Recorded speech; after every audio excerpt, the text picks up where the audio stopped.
guys, this is Rabia Jamil and you are watching Chemistry for Beginners. This is my very first lecture on biochemistry and we will start with nucleic acids that are most important biological molecules. Before starting my video, I hope you all like and subscribe our channel and share it with your friends. Let's begin our lecture. सबसे पहले हम nucleic acids की discovery के बारे में बात करते हैं।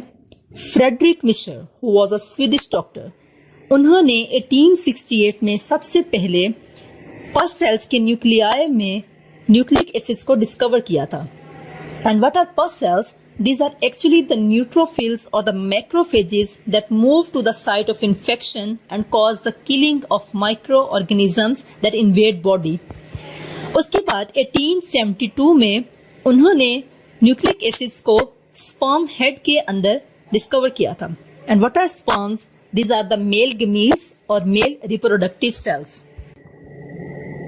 न्यूक्लिक एसिड्स की हमारे पास दो टाइप्स हैं जिनमें एक आरएनए है और एक डीएनए।